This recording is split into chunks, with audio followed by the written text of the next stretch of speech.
High friends, welcome to my channel Soumen Puja vlog. আশা করি আপনারা সবাই ভালো আছেন, সুস্থ আছেন। আমিও কিন্তু অনেক ভালো আছি, সুস্থ আছি। আজকে আবার একটা ভিডিও নিয়ে চলে এলাম। সেটা কি জানেন? সেটা হলো কাঁচা আলুর দম। কাঁচা আলুর দম রেসিপিটা কি আপনারা জানেন? এটা কিন্তু আমার শাশুড়ি মার হাতের রেসিপি, যেইটা আজকে আমি রান্না করেছি। আশা করি রেসিপিটা দেখলে আপনাদের খুব ভালো লাগবে, এবং শুধু ভালো লাগলেই হবে না, রান্না করেও কিন্তু খেতে হবে। রান্না একবার বাড়িতে করবেন ট্রাই, এবং আমি আশা করছি যে আপনাদের রান্নাটাও খুব ভালো হবে খেতে। এবং আমার রেসিপিটা যদি ভালো লেগে থাকে বন্ধুরা, তাহলে কিন্তু প্লিজ লাইক, কমেন্ট, শেয়ার এবং অবশ্যই অবশ্যই অবশ্যই সাবস্ক্রাইব করতে কিন্তু একদম ভুলবেন না। আশা করি আমার এই ভিডিওটা আপনাদের ভালো লাগবে। চলুন তাহলে দেখা যাক কিভাবে আমি আজ আমার শাশুড়ি মায়ের হাতের রান্নাটা করি। মানে এটা কিন্তু পুরোপুরি আমার শাশুড়ি মায়ের হাতের রেসিপি। সেটা হলো কাঁচা আলুর দম। চলো তাহলে দেখে নিই একদম সহজ পদ্ধতিতে। দেখো বন্ধুরা, আলুটা আমি প্রথমে জলে ভিজিয়ে রেখেছিলাম এবং ছুরি দিয়ে মাঝখান দিয়ে এবং সোজাসুজিভাবে আলুটাকে হাফ করে নিয়েছিলাম, মানে চিড়ে নিয়েছিলাম যাতে তাড়াতাড়ি সিদ্ধ হয়ে যায়। এবার ওদিকে ফ্যাটানো টক দই আর পেস্টের জন্য রেখেছিলাম পেঁয়াজ, আদা, রসুন, টমেটো এবং কাঁচা লঙ্কা। আর ফোড়নে দিয়েছিলাম শুকনো লঙ্কা, তেজপাতা এবং জিরে। একটা মিক্সি বাটির মধ্যে সমস্ত মশলা দিয়ে দিলাম, টমেটো, পেঁয়াজ, আদা, রসুন এবং কাঁচা লঙ্কা। তোমরা চাইলে এটা স্কিপও করতে পারো, আবার দিতেও পারো। আমি কাঁচা লঙ্কা দিয়েছিলাম একটু, যার কাঁচা লঙ্কার ফ্লেভারটাও আসে রান্নার মধ্যে। দেখো বন্ধুরা, একদম মিহি পেস্ট করে নিয়েছিলাম। আমি কিন্তু কোনো রকম এখানে আলুটা ভাজিও নি বা সিদ্ধও করে নিই, একদম কাঁচা আলু দিয়ে রান্নাটা করেছিলাম। এবার গ্যাস ধরিয়ে কড়াটা বসিয়ে নিলাম। এবার পরিমাণ মতো সামান্য রিফাইন তেল দিয়ে নিয়েছি কড়াতে। এবারে ফোড়নের মশলাটা দিয়ে ভালো করে ভাজা ভাজা করে নিতে হবে। ভালো মতো ভাজা ভাজা হয়ে গেলে যে মিহি পেস্টটা করে রেখেছিলাম সেইটা কিন্তু পুরো তেলের ওপর দিয়ে দেবো এবং ভালো মতো কষাবো যতক্ষণ না পেঁয়াজ, আদা, রসুনের কাঁচা গন্ধটা সেই মশলাটা থেকে যায়। ভালো মতো নাড়াচাড়া দিয়ে তারপর দিয়ে দিলাম পরিমাণ মতো নুন, পরিমাণ মতো হলুদ দিয়ে ভালো মতো নাড়াচাড়া করতে হবে যতক্ষণ না মশলার কাঁচা গন্ধটা যাচ্ছে। দেখতেই পাচ্ছ বন্ধুরা, আমি এখানে কাশ্মীরি লঙ্কার গুঁড়ো অ্যাড করেছিলাম, এটা তোমরা চাইলে স্কিপও করতে পারো। দেখো বন্ধুরা, এবার ভালো মতো আমি নেড়ে চেড়ে নিলাম।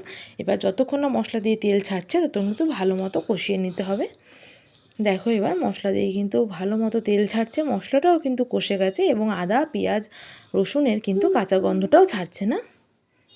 দেখো বন্ধুরা, এইবার যে আলুটা আমি কেটে রেখেছিলাম, ভাজাও না এবং সিদ্ধ করাও না, সেই কাঁচা আলুটাই কিন্তু আমি দিয়ে দিলাম রান্নার মধ্যে। দিয়ে ভালো মতো নেড়ে চেড়ে নিতে হবে। কিছুক্ষণ ভালো মতো নাড়াচাড়ার পর তার মধ্যে এতেই কিন্তু দেখবে আলুটা কিন্তু 20% সিদ্ধ হয়ে যাবে। তারপর টক দই দেবো এর মধ্যে, দিয়ে তখন কষাবো, তখনও প্রায় 20% সিদ্ধ হয়ে যাবে। তার মধ্যে দিয়ে দিলাম সামান্য জিরের গুঁড়ো, সামান্য লঙ্কার গুঁড়ো দিয়ে ভালো মতো কষিয়ে নিতে হবে। এবার ফ্যাটানো টক দইটাও কিন্তু তার মধ্যে দিয়ে দিলাম, দিয়ে ভালো মতো কষিয়ে নেব। প্রায় দেখো বন্ধুরা, প্রায় কিন্তু 50% আলু কিন্তু আমার এখানেই সিদ্ধ হয়ে যাবে কষানোতেই।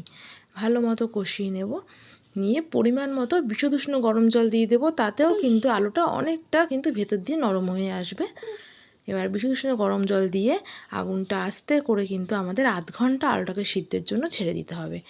এইবারে আধ ঘন্টা আমরা গ্যাস কমিয়ে ঢাকা দিয়ে দেবো এবং ভালো মতো আলুটা দেখো বন্ধুরা সিদ্ধ হয়ে গেছে এবং ঝোলটাও কিন্তু মরে গেছে, প্রায় মাখা মাখা হয়ে যাবে। এবার আমি খুন্তি দিয়ে দেখিয়েও দিলাম আলুটা কতটা সিদ্ধ হয়ে গেছে। একদম 100% কিন্তু আলুটা সিদ্ধ হয়ে গেছে এবং দেখেছো কারিটাও কিন্তু অনেক মাখা মাখা হয়ে গেছে, দেখতেও কিন্তু অনেক সুন্দর লাগছে এবং খেতেও কিন্তু এটা অনেক টেস্টি হয়। দেখো বন্ধুরা, আলু কিন্তু গোটাই রয়েছে, কিন্তু খুব ভালো সিদ্ধ হয়ে যাবে আলুটা। এবং ওপর দিয়ে একটুখানি ধনেপাতা আমরা ছড়িয়ে দিলাম। তোমরা চাইলে এটাও স্কিপ করতে পারো, এখানে তোমরা কাসুরি মেথিও দিতে পারো। আমি ধনেপাতা ঘরে ছিল তাই আমি ধনেপাতা দিয়ে দিয়েছিলাম ছড়িয়ে, এবং ধনেপাতার ফ্লেভারটাও কিন্তু খুব সুন্দর আসে আলুর দমে। ব্যাস আমার রেডি কাঁচা আলুর দম। দেখো বন্ধুরা কত সুন্দর লাগছে দেখতে। এবং এই রেসিপিটা কিন্তু পুরোপুরি আমার শাশুড়ি মায়ের রেসিপি, যেটা আজ আমি রান্না করেছি। যদি এই রেসিপিটা তোমাদের ভালো লেগে থাকে তবে কিন্তু প্লিজ লাইক, কমেন্ট, শেয়ার এবং অবশ্যই সাবস্ক্রাইব করতে কিন্তু একদম ভুলবে না। আমি আশা করবো এই রান্নাটা তোমাদের ভালো লাগবে এবং তোমরা একবার অন্তত বাড়িতে ট্রাই করে দেখো, তোমাদের সত্যিই খুব ভালো লাগবে। এবং দেখো বন্ধুরা, চামচ দিয়ে কেটেও আমি তোমাদের দেখিয়ে দিচ্ছি যে আলুটা কতটা সিদ্ধ হয়ে গেছে। কেউ দেখলে এটা বলবেই না যে কাঁচা আলুর দম, কোনো ভাজাও না, সিদ্ধও না, খেতে কিন্তু জাস্ট অপূর্ব লাগে। তোমরা কিন্তু একবার অন্তত বাড়িতে ট্রাই করে দেখো কতটা সুন্দর লাগে খেতে। এবং রুটি, লুচি, পরোটা এবং আলুর পরোটা দিয়েও কিন্তু খুব সুন্দর লাগবে এই রেসিপিটা।